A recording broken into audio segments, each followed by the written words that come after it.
torcedor santista, tudo bem com vocês? Eu sou a Nájila Luz, seja bem-vindo a mais um vídeo aqui no canal.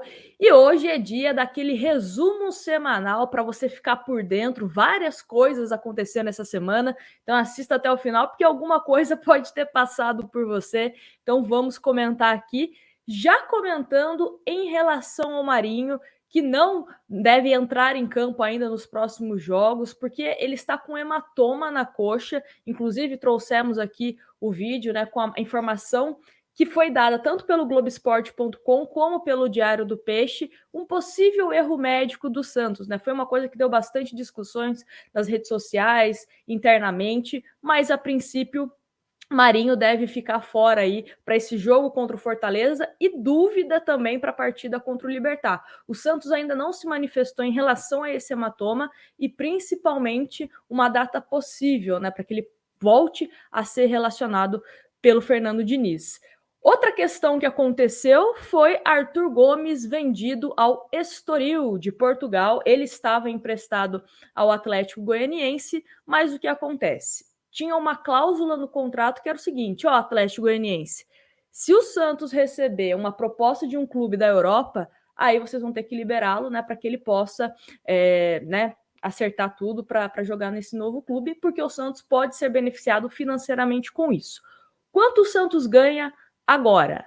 Nada. Porém, eu até brinquei, né, no vídeo que soltamos aqui, que é como se fosse uma poupança, né, um investimento no Arthur Gomes. O Santos continua com 50% dos direitos econômicos do atleta, e isso, de uma certa forma, pode ser muito interessante se ele for bem lá no futebol português. É um futebol onde muitos outros clubes da Europa ficam de olho. Caso ele seja vendido, o Santos fica com 50% desse valor, além do mecanismo de solidariedade da FIFA, né? Vale ressaltar também que o Claudinho foi vendido pelo Red Bull Bragantino e o Santos, por conta do mecanismo da FIFA, porque ele atuou no Santos dos 5 aos 18 anos, vai receber aí cerca de 2,5 milhões. Então é um dinheiro que o Santos não estava esperando, mas por conta dessa negociação do mecanismo da FIFA, chega para os nossos cofres, né? Em bom momento, estamos precisando de dinheiro. E falando em outro jogador que está de saída do Santos, mas por empréstimo, é o atacante Thailson. Ele que tinha sido emprestado ao Coritiba, agora será emprestado novamente ao Náutico até o final da Série B. O Náutico que está bem, né? Tem tudo para voltar à elite do futebol na próxima temporada e foi emprestado. Vale ressaltar que no Náutico o Wagner Palha estava atuando, agora ele retornou, e também tem o Guilherme Nunes, o meio-campista, né, que atua como volante, também está no Náutico. E outro jogador que está chegando, não é só de partidas que vive o Santos Futebol Clube, é Matias Lacava. Finalmente foi apresentado como novo reforço do Santos Futebol Clube, chegou cheio de pompa, conversando com o presidente do Santos, posando para fotinha nas redes sociais, vídeo na Santos TV. Então, é um jogador que já atuou também no treinamento do Sub-23, e quem acompanhou, principalmente ele, parte da comissão técnica, né, comentaram que é um jogador que não deve durar muito no Sub-23, deve ser promovido o quanto antes para reforçar o time do técnico Fernando Diniz. E eu acho que é uma boa, principalmente pela posição que ele atua como meio atacante. A gente precisa melhorar esse meio-campo do Santos. A gente sempre vem falando, né, passa jogo, que o Santos tem uma grande deficiência na criação do seu time. Então, talvez o Matias Lacava possa ser uma opção para o Santos, né? Já que está aqui, né, por que não utilizá-lo, aproveitar o atleta?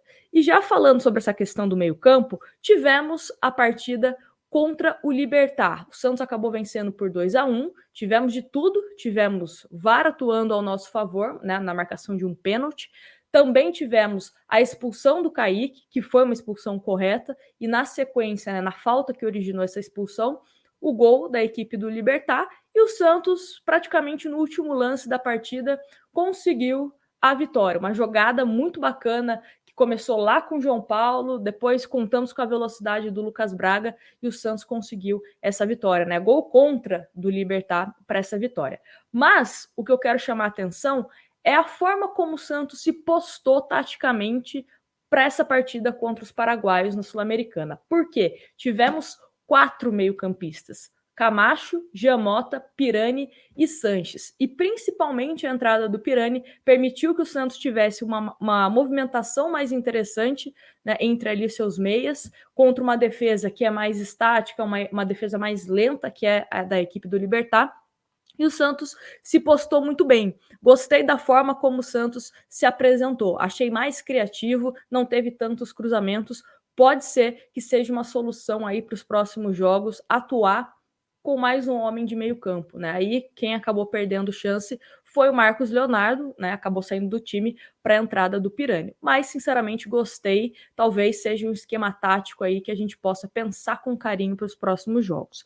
Próximo jogo do Santos, inclusive, é contra o Fortaleza neste domingo, às 18h15, pelo Brasileirão.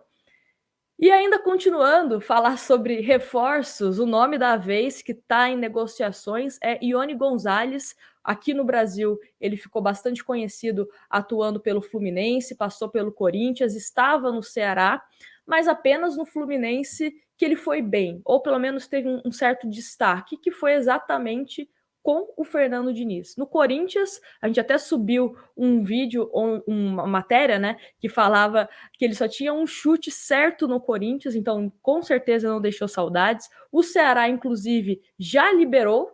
Então, assim, ó, se o Santos quiser, pode levar. O Ceará meio que já abriu mão de continuar com o Ione Gonzalez, que pertence ao Benfica. E lembra daquela proposta que o Santos aceitou, que o Benfica fez para ficar com o Caio Jorge? Estavam alguns jogadores inclusos. E um desses atletas era o Ione Gonzalez. Então, naquele tempo, né, já estava tudo certo. Caso, né, batesse o martelo, o Ione Gonzalez poderia chegar ao Santos. Agora é uma nova negociação. Obviamente, precisa acertar a questão de salário. Né? A gente não sabe os valores, se é um valor que o Santos aceita pagar ou não. Mas eu acredito que, se depender do Benfica, pode ser que tenha negócio. Eu já deixei minha opinião, né, no vídeo que soltamos ao longo da semana. Não vejo necessidade. Primeiro que é um jogador que é muito carente na questão de gols. Eu até fiz a brincadeira de que o Sanches, desde que entrou no Santos, né, para ser o nosso jogador, fez mais gols do que na carreira toda do Ione Gonzalez, que é um jogador de 27 anos. Então, acho que temos outras prioridades. Prioridade no meio-campo, prioridade nas laterais, na questão da zaga, se reforçar ou não. Tem outras prioridades, né? Um centroavante, enfim. Acho que ponta não é um dos nossos maiores problemas. E uma das coisas que vocês sempre perguntam aqui é em relação à contratação de reforços. O próprio Fernando Diniz, né, quer a contratação de um ponta, que poderia ser o Ione Gonzalez, como a gente comentou. Poderia também a contratação de um centroavante, que é uma certa prioridade para o técnico do Santos, Fernando Diniz, um zagueiro, mas também tem alguns nomes que sempre são citados, vocês sempre me perguntam aqui, e o executivo de futebol do Santos, André Mazzuco, participou de uma entrevista, de uma live no canal De Olho no Peixe, e ele respondeu sobre alguns jogadores que sempre estão aí sendo especulados, que é o Bustos, lateral do Independiente, o Léo e o Dedé, que chegaram também a ser, né, falaram que eles poderiam reforçar o Santos, principalmente o Léo, que chegou a ser sugerido ao Santos, e também Cano, né, um dos principais aí quando a gente fala de centroavante, sempre vem o nome do Cano como um possível reforço. Vou ler aqui para vocês o que o Mazzuco falou sobre o Bustos. Ele não foi oferecido em nenhum momento, mas é muito bom jogador. Nós temos um departamento pulsante e estamos sempre acompanhando. Eu conhecia da época do Benítez, um atleta monitorado, mas não é algo para agora. Está em uma lista de monitoramento. Então, pode ser que o Bustos seja uma opção interessante para a próxima temporada. Enfim, é um jogador que também, quando enfrentou o Santos, né, na Sul-Americana, gostei. Né? Se der certo, muito bom. Agora a questão da zaga, o Dedé, que está sem clube desde que saiu do Cruzeiro, o Léo também, que está sem clube, rescindiu com o Cruzeiro e foi oferecido ao Santos. Mas o Zuco disse o seguinte: são atletas que têm uma história muito importante. O Dedé tem uma questão clínica complicada. O Léo tem um processo de recuperação, estive com ele no Cruzeiro, mas talvez seja uma outra ideia se a gente for trazer uma outra peça para a função. Um zagueiro mais experiente poderia agregar para a equipe. Então ficou no famoso muro, mas sinceramente são dois nomes que eu acho que o Santos deveria buscar outras opções. O Dedé com esse histórico também de lesões, o Léo, eu não sei se por conta da idade, enfim, pode ainda agregar ao Santos, né? Talvez o Santos também precise de um zagueiro experiente, aí vai muito do que o executivo de futebol e a comissão técnica pensam a respeito. E por fim, Cano, que está no Vasco, mas já pode assinar um pré-contrato. Mazuco, que tem uma relação de amizade muito bacana, né? Ele que levou o jogador ao Vasco quando estava no Clube Carioca, e ele disse o seguinte: esse ano não aconteceria nada, ele tem contrato com o Vasco, é um jogador especial, tem de pesar como vai estar na nossa equipe para o ano que vem. Não é barato, tem 34 anos, mas é fatal. É um jogador que eu admiro bastante. Para esse ano, sem chance, mas é um atleta que vamos discutir para o ano que vem. É o que eu sempre falo, o Cano é um jogador que a gente também precisa pesar essa questão desse leilão que pode acontecer. É um jogador de qualidade e tem 34 anos. E também pesar esses fatores é sempre importante, né? Talvez seria um jogador que chegue ao Santos e não teria retorno financeiro, mas é um jogador que com certeza tem tudo para dar um retorno técnico que é importante também para os clubes. E falando agora sobre renovações, temos algumas novidades, né? O Santos que negociou e conseguiu a renovação do Paulo Mazzotti e também do Diógenes. O Diógenes mais recente aqui, contrato até 2024.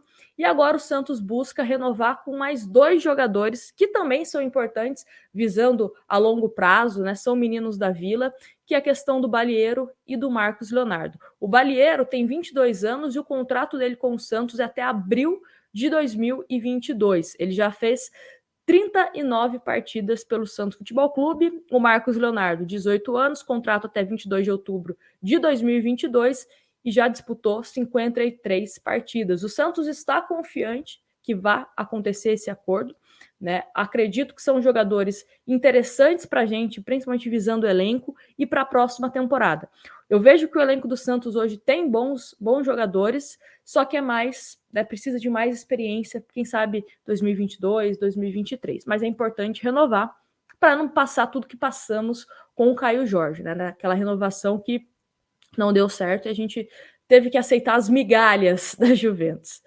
E outra questão de renovação, só que essa não é de jogador, é da Umbro. A Umbro acertou com o Santos até 2024. Espero que seja uma parceria que continue com títulos, né? A Umbro sempre dá sorte para o Santos em relação a conquistar títulos. Quem sabe mais títulos aí. E também falando em títulos, tivemos um ajuste no calendário da Copa do Brasil por conta da convocação da seleção brasileira, né, para não prejudicar os clubes que tiveram jogadores convocados. A CBF meio que mudou algumas datas. Então, só para a gente reforçar quais são as datas das quartas de final, que o Santos pega o Atlético Paranaense. O primeiro jogo, na Arena da Baixada, dia 25 de agosto, e Santos e Atlético Paranaense, na Vila Belmiro, o jogo da volta, 15 de setembro. Então, essas são as novas datas e vale reforçar que, caso o Santos chegue aí até uma final da Copa do Brasil, né, o que seria maravilhoso, os jogos vão acontecer depois do Campeonato Brasileiro, lá em dezembro, quase Natal, né? Então fica aí o registro.